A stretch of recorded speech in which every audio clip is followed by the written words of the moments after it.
In the early 80s, digital media had begun to take hold. Before the eventual transition to random access digital media like CD and hard disk based storage, there were a number of digital tape formats that made a big impact along the way. In pro studios, there were open reel digital multitracks. In the burgeoning project studio movement, initially built up by semi-pro analog multitracks and even multitrack cassette recorders, modular digital multitracks, videotape-based digital recorders like the ADAT, were widely popular for smaller recording operations, firmly establishing the project studio revolution. On the mixing and mastering side of things, DAT, a stereo digital cassette format suitable for mixdown, ruled the roost for a while among recordists until burnable CDs eventually took over. Let's look briefly at each of these significant formats. In the early 80s, Sony introduced a reel-to-reel digital format called DASH. The Sony DASH format included both a 2-track machine and a 24-track multitrack, later upgraded to backward-compatible 48-track on the same half-inch tape width. DASH's main competitor was the Mitsubishi PD format, a 1-inch 32 to 64-track reel-to-reel multitrack.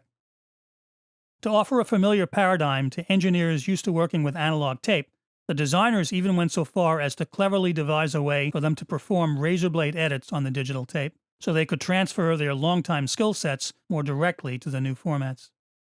Coming in at very high price points, open-reel digital multitracks were an option only available to high-end studios, but they were very popular for quite a while and were used to record numerous albums.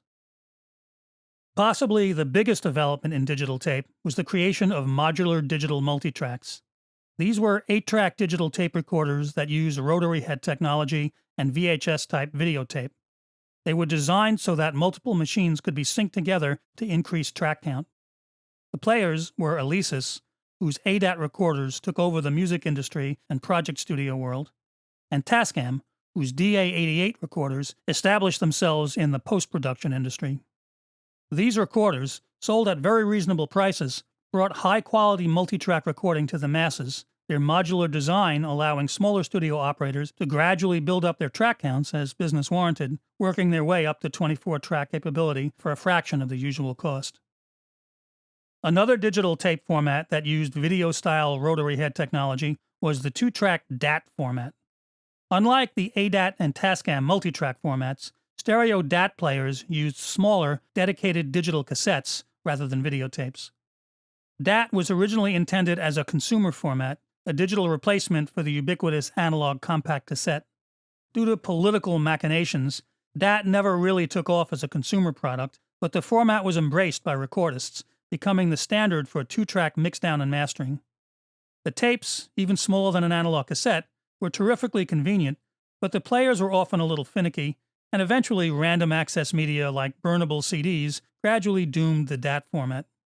Still, for a time DAT was widely used, and if you need to access a master from the late 80s or early 90s, as likely or not you'll find it on DAT.